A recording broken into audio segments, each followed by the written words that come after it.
जलसे तकरीरां तो सुनते रहते, कभी टिल्लू टिल्लू, कभी मामू मामू, कभी मोदी मोदी, कभी कलमे, तो कभी नारे तकबीर के चीखा तो सुनते रहते।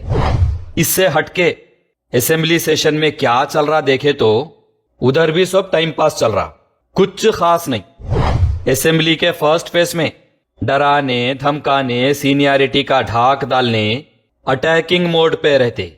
सेकेंड फेस में देखे तो थोड़ी काम की बात कर लेते और पहले से हुकूमत जो कामा कर रही, ऑलरेडी जो कामा हो रही, जो प्रोसेस में है, उसको करो करो बोल के डिमांड करते, ताकि अवाम को बता सके कि देखो असेंबली में हम बोले इस वास्ते ये कामा हो रही, हमारे बोलने से ये कामा हो रही। और थर्ड फेस में डिफेंसिव मोड पे आ जाते, कानों को खुश करने और मिलनसारी दोस्ती प्यार मोहब्बत की बात। इसी तरह असेंबली सेशन खत्म हो जाता। असेंबली में जो बातें की गई उसकी क्लैरिटी अवाम को भी देना लाजिम है, क्योंकि वो अवाम ही है जो वोट देके असेंबली में आप लोग को भेजती। इस असेंबली सेशन में अकबरुद्दीन अवैसी साहब ने बीआरएस पार्टी का बहुत बड़ा खुलासा किया। हमें अकबरुद्दीन अवैसी साहब को अप्रिशिएट करना चाहिए, क्योंकि उन्होंने अंदर की छुपी हुई बात निकालकर असेंबली में खुलासा कर दिया। तो आइए सुनते हैं और उस पर कुछ सवाल भी कर लेते हैं, ताकि अवाम को मजीद क्लैरिटी मिल सके। This is not only reflecting the teaching, sir. This is also reflecting the 10 years governance of BRS, sir. Kachra governance, sir. This. 10 साल तानाशाही करे, अभी भी तानाशाही कर रहे हैं। क्या है sir? 10 years they enjoyed the fruits, sir, of power. Not only enjoying, sir, their 7th generation can enjoy that much. They have looted the state, sir. I would come on record and say, sir. अब सवाल यह है कि अगर BRS कचरा governance चला रही थी, लूटम लाट करके इख्तिदार का फ्रूट एंजॉय कर रही थी, तानाशाही कर रही थी, 7 पीढ़ी बैठ के खाए उतना हमारी रियासत को लूट रही थी, तो आप उस वक्त क्यों नहीं बोले? ऐसी क्या मजबूरी थी कि 10 साल तक अवाम से यह बात आप छुपा के रखे? 10 साल से बोले क्यों नहीं? बोलना तो बहुत दूर की बात है, असेंबली में ठहर के केसीआर के कानों को खुश किया गया। अगर बीआरएस रियासत को लूट रही थी तो लुटेरों की इतनी तारीफ क्यों कर रहे थे आप?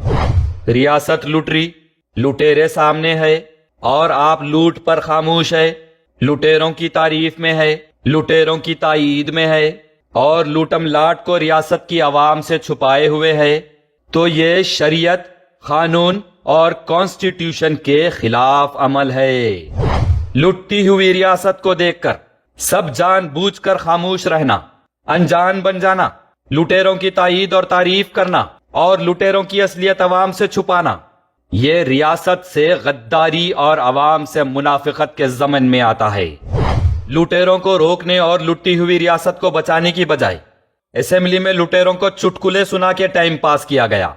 दादा के पास ये बड़ी जमीन, उस पे रखने अब्बा का ये बड़ा बम्बू से रात भर आसमान के तारे इधर उधर करते, फिर दरबारी किस्से, बादशाह के दरबार में गाने, सोना चांदी अशरफियों के बातां, तू मेरे कान को खुश किया मैं तेरे कान को खुश किया के कहानियां, ये सब 10 साल चलता रहा। जब आपको सब मालूम था कि बीआरएस वाले हमारी रियासत को लूट के खा रहे, तो आप असेंबली में टाइम पास क्यों करे? लुटेरों के तारीफा क्यों करे? क्यों लुटेरों के कामों पे पर्दा डाले और क्यों रियासत की आवाम से इतनी बड़ी बात छुपा के रखे? गलत बात को छुपाना उसका साथ देने के बराबर है। तो 10 साल तक आप ये लूटम लाट का साथ क्यों दिए? रियासत को लूटने में बढ़ावा क्यों दिए? सब मालूम रखते हुए केसीआर का साथ दो बोल के मुसलमानों को गुमराह क्यों किए? लुटेरों के साथ क्या मफाद था आपका, या फिर ऐसी क्या मजबूरी थी जो आप मुसलमानों को लुटेरों का साथ दियो, केसीआर का साथ दियो बोलते फिरे? अगर इख्तिदार के जोर में तानाशाही चल रही थी, बीआरएस वाले 7 पीढ़ी बैठ के खाए तक अगर लूट रहे थे, तो फिर केसीआर को अपना मामू बना के मुसलमानों को लुटेरों की गोद में क्यों डाल रहे थे आप लोग? क्यों मुसलमानों को लुटेरों का साथ दियो बोल के गलत राह दिखा रहे थे? اور بنڈلا گوڑا میں لٹیرے جب آپ کو 40 کروڑ روپے مالیتی زمین دیے تو آپ لٹیروں سے یہ تحفہ کیوں لیے؟ جب آپ کو معلوم تھا کہ بی آر ایس والے 7 پیڑھی بیٹھ کے کھائے اتنا ریاست لوٹ رہی، اقتدار کا ناجائز فائدہ اٹھا رہی، تانے شاہی کر رہی، تو اسد صاحب 10 سال تک لٹیروں کے ہاتھ سے کھجور کھا کے روزہ کیوں کھولے؟ ہر سال افطاری میں لٹیروں کے ساتھ بیٹھ کے ایک دوسرے کو بوٹیاں ڈال ڈال کے بریانی انجوائے کرے۔ لٹیرے ہے معلوم رکھتے ہوئے مفتیان اکرام کو لٹیروں کے ہاتھ سے کھجور کھلوا کے ان کا روزہ کھلوائے۔ جب آپ کو معلوم ہے کہ لٹیرے ہماری ریاست لوٹ رہے تو کے سی آر کا ساتھ مرتے دم تک نہیں چھوڑوں گا کہنے میں لٹیروں سے آپ کا کیا مفاد تھا؟ جب معلوم تھا کہ بی آر ایس لوٹ رہی ہے تو اسمبلی اور میڈیا میں لٹیروں کی تائید اور تعریف کیوں کر رہے تھے آپ لوگ؟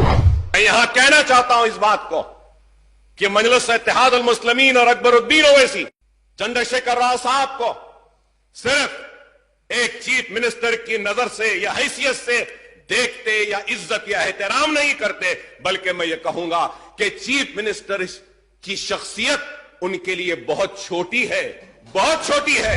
کیوں اس طرح لٹیروں کی تعریف کر کے ان کی لوٹ پر پردہ ڈال کے عوام بالخصوص مسلمانوں کو گمراہ کرے؟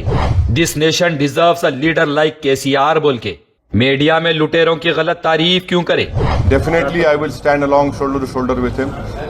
After having seen Mr. K. Chandrasekhar Rao from very close quarters, I feel that this nation deserves a leader like K. Chandrasekhar Rao. کیوں اس طرح لٹیروں کی تعریف کر کے ان کی لوٹ پر پردہ ڈال کے عوام بالخصوص مسلمانوں کو گمراہ کرے؟ لٹیروں کو اپنے گھر کے دعوتوں کی زینت بنائے۔ مسلم فورم جو آپ کے ماتحت کام کرنے والوں کا ادارہ ہے، اس میں مفتیان اکرام کو لٹیروں کی تائید کی ہدایت دے کے لٹیروں کو ووٹ دینے کے لیے اعلان کروا کے مسلمانوں کو کیوں گمراہ کیا گیا؟ کیوں مفتیان اکرام کے ذریعے سے لٹیروں کی تائید کروائی گئی؟ کیوں لٹیروں کی تائید کر کے مسلمانوں کو لٹیروں کی قیادت میں رکھنے کی سازش کی گئی؟ ساری ریاست لٹ جانے کے بعد اسمبلی میں تو خلاصہ کر دیے، اب عوام کو کلیئرٹی کے ساتھ جواب دینا بھی آپ کی ذمہ داری ہے۔ آپ لوگ لٹیروں کا ساتھ کیوں دیے؟ مفتیان اکرام کو لٹیروں کی تائید کرنے کی ہدایت کیوں دیے؟ لٹیروں کا ساتھ دیو بول کے مسلمانوں کو گمراہ کیوں کیے؟ اور عوام سے لوٹم لاٹ کی بات کیوں چھپا کے رکھے؟ برائے مہربانی یہ بات آپ لوگ عوام کو بتا دیں۔